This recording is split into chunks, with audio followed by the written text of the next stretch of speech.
Have you ever noticed how life seems to strip everything away from you right before something extraordinary arrives? How the universe pushes you into deep solitude when all you want is connection? How your friendships fade, your relationships crumble, and you find yourself more alone than you've ever been? What if I told you this isn't punishment, but preparation? Carl Jung, one of the most profound psychologists in history, discovered something remarkable about human consciousness. He found that isolation isn't the universe abandoning you, it's the universe preparing you for the greatest love of your life, but not in the way you think. Today we're diving deep into Jungian psychology to uncover why the universe isolates you before sending the love you've been waiting for. And by the end of this video, you'll understand that your loneliest moments might actually be your most transformative. If you've ever felt like you're being pushed into solitude, if relationships keep falling apart, or if you're wondering when your person will finally arrive, this video will change everything. Let's begin. Chapter 1: The Dark Night of the Soul. Before we understand why isolation happens, we need to understand what happens during isolation. Carl Jung called this period the dark night of the soul, a time when everything you once knew about yourself seems to dissolve. Your relationships feel hollow. Your old interests no longer satisfy you. The person you thought you were starts to feel like a stranger. This is terrifying. Most people run from this feeling. They jump into new relationships to avoid the emptiness. They fill their calendars to escape the silence. They numb themselves with distractions because facing themselves feels too painful. But Jung discovered something profound. This dissolution is necessary. Think about the caterpillar inside the chrysalis. It doesn't just grow wings, it completely dissolves into a soup of cells before reorganizing into a butterfly. If you could see inside that cocoon, it would look like death. But it's not death. It's transformation. Jung believed that humans go through the same process. We call it psychological death and rebirth. During isolation, the false parts of yourself, the masks you've worn, the roles you've played, the beliefs that were never truly yours, they all start to crack and fall away. This is the ego death Jung wrote about extensively.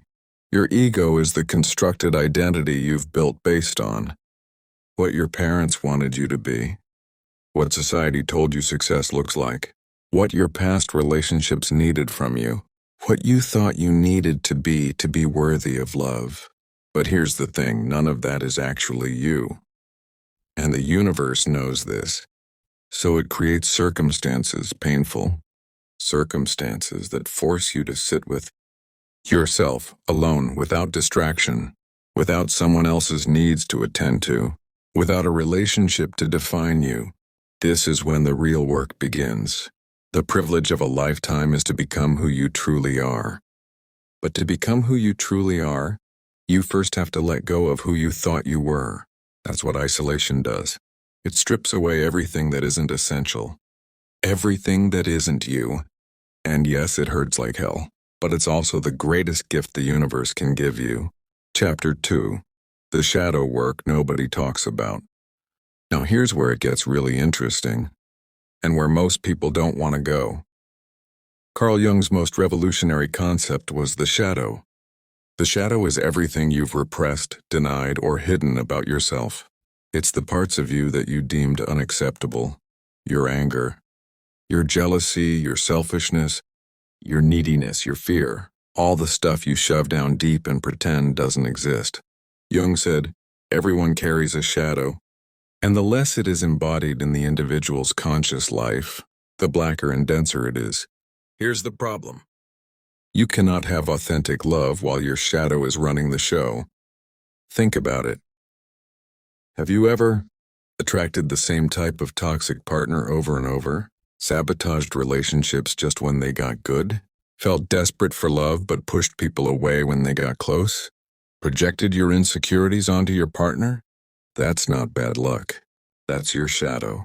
Your shadow contains all your unhealed wounds, your unprocessed trauma, and your unconscious patterns, and it will sabotage every relationship until you face it. This is why the universe isolates you, because you cannot do shadow work while distracted by someone else. You cannot face your deepest fears while performing for a partner. You cannot integrate your darkness while pretending to be light. One does not become enlightened by imagining figures of light, but by making the darkness conscious. Isolation forces you into the darkness. It makes you confront why you seek validation from others, why you're terrified of abandonment, why you don't feel worthy of real love, why you settle for crumbs of affection, why you lose yourself in relationships. This is the work nobody wants to do. It's not Instagram-worthy. It's not pretty. It's messy and painful and feels like you're going backward. But here's what Jung understood that most people don't. The gold is in the shadow. All your power, your authenticity, your capacity for deep love, it's locked in the parts of yourself you've been running from.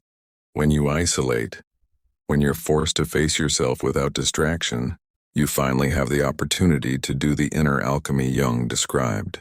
You take the lead of your wounds and transform it into the gold of wisdom.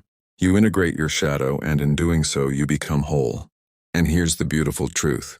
A whole person attracts whole love.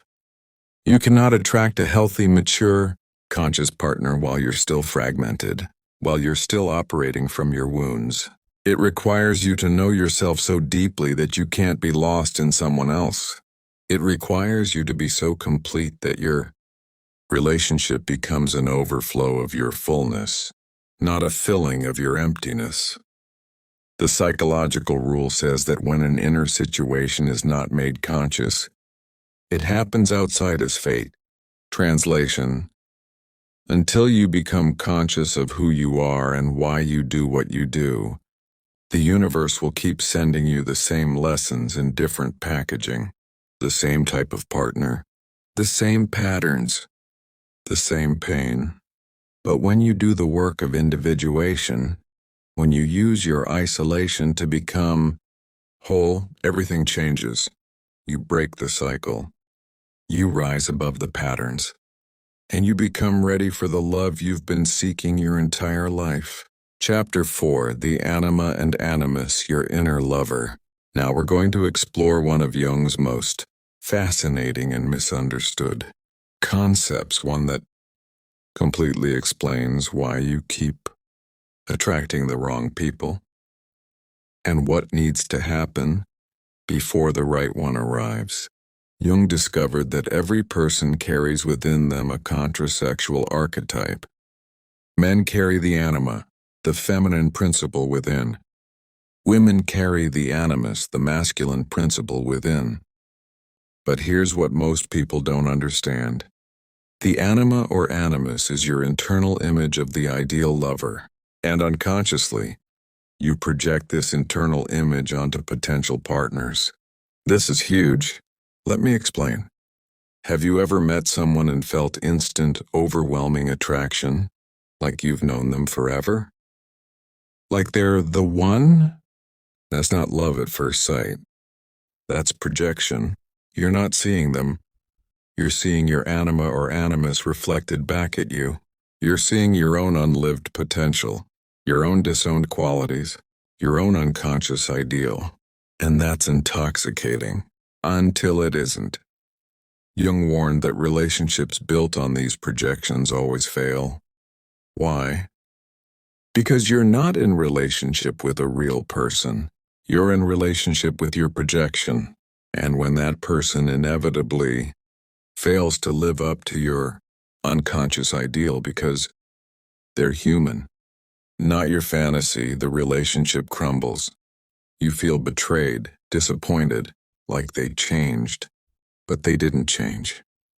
You just finally saw them clearly for the first time. So what's the solution? Jung said you must integrate your anima or animus.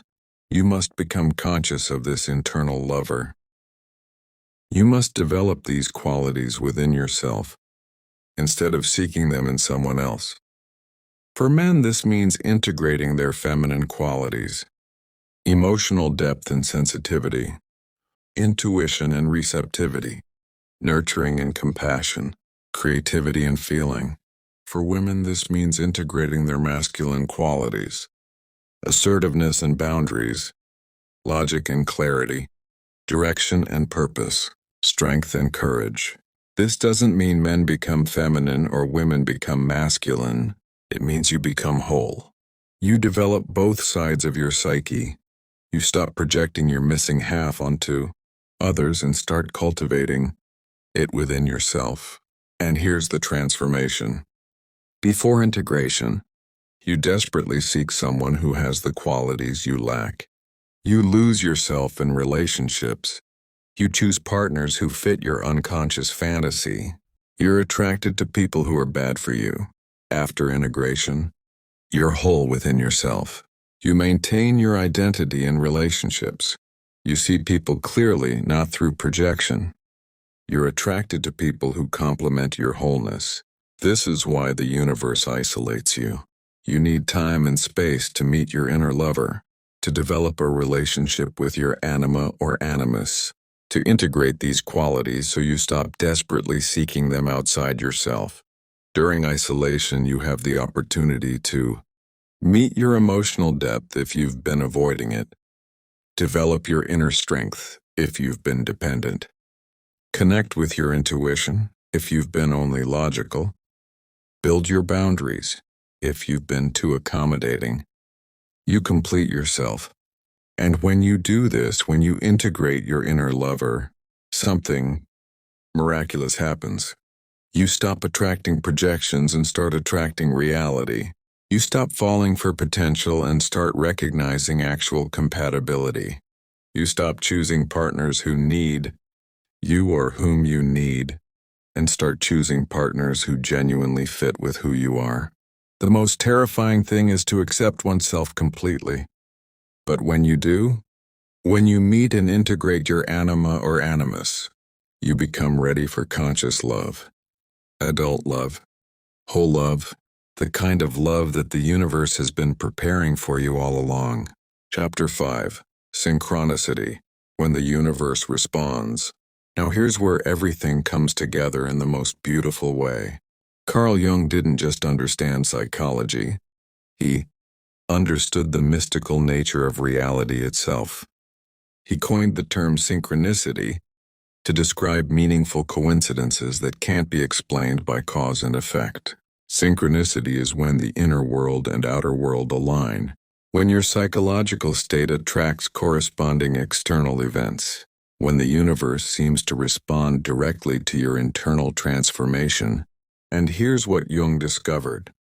Synchronicities increase dramatically after periods of deep inner work. Think about your own life. Haven't you noticed that when you finally let go of something, it comes? When you stop desperately seeking love, someone amazing appears. When you surrender control, life starts flowing. That's not coincidence. That's synchronicity. Jung believed that when you complete your inner work, when you individuate, integrate your shadow, and become whole, you begin to resonate at a different frequency. You emit a different energetic signature. And the universe, which Jung saw as a living, conscious field, responds by bringing you people and circumstances that match your new vibration. This is why you couldn't meet your greatest love before the isolation. You weren't resonating at the right frequency yet. Your old wounds were broadcasting on a frequency that attracted wounded people. Your unconscious patterns were magnetizing people who matched those patterns. Your incomplete self was calling in other incomplete selves. But after the isolation, after the shadow work and individuation and integration, you're broadcasting on an entirely different frequency. You're no longer attracting from woundedness. You're attracting from wholeness. You're no longer seeking someone to complete you. You're ready for someone to complement you. You're no longer desperate for validation. You're offering authentic connection. And the universe responds. Jung wrote about this phenomenon extensively. He found that his patients who did deep psychological work would report incredible synchronicities, meeting their ideal partner right after giving up the search, opportunities appearing the moment they aligned with their true purpose, long-lost connections returning at the perfect time, doors opening that seemed closed forever. This isn't magical thinking. It's not manifesting or law of attraction in the superficial sense. It's about becoming who you truly are, and the universe reflecting that truth back to you. Here's the profound part. The universe wasn't withholding your greatest love. It was preparing both of you. While you were in isolation, doing your work, becoming whole, your person was doing the same. They were facing their shadows, integrating their anima or animus, individuating, becoming ready. The universe had to isolate you both, transform you both, prepare you both, because the love that's coming isn't ordinary love. It's soul love, conscious love, whole love, the kind of love where two complete people choose each other, not out of need but out of genuine recognition, where two individuated souls see each other clearly and say, "Yes, you. I see who you truly are and I choose you." Jung called this the conjunctio, the sacred union of two whole beings. This cannot happen between two half-people seeking completion. This cannot happen between two wounded people seeking healing from each other. This can only happen between two people who have done the work, who have sat in the isolation, faced the darkness, integrated their shadows, become themselves. And when these two people meet, it's synchronicity at its finest. It's the universe saying, "You're ready now." Both of you. So if you're in isolation right now, if relationships keep falling away, if you're wondering why you're so alone when all you want is love, trust the process. The universe isn't punishing you. It's preparing you. Carl Jung's entire body of work points to this truth. Your isolation is your transformation. The shadow work you're doing right now, it's making you ready for real love. The individuation process you're going through, it's making you whole. The integration of your anima or animus, it's completing you. And when you emerge from this cocoon, and you will emerge, you won't be the same person who entered it. You'll be whole, conscious, ready. And the love that meets you then, it will be worth every moment of the darkness. The privilege of a lifetime is to become who you truly are. Your isolation is giving you that privilege. Don't waste it. If this video resonated with you, please like it and share it with someone who needs to hear this message. Your engagement helps this reach people who are struggling with isolation and wondering why. Subscribe and hit the notification bell for more deep dives into psychology, spirituality, and the hidden wisdom that transforms lives. And leave a comment below. What's one thing you've learned about yourself during your isolation? I read every comment, and your insights might help someone else on their journey. Remember, you're not alone in feeling alone. We're all going through our own individuation, our own dark nights of the soul. But on the other side, the greatest love of your life is waiting, not to complete you, but to meet you in your wholeness. Trust the universe, trust the process, and most importantly, trust yourself. I'll see you in the next video.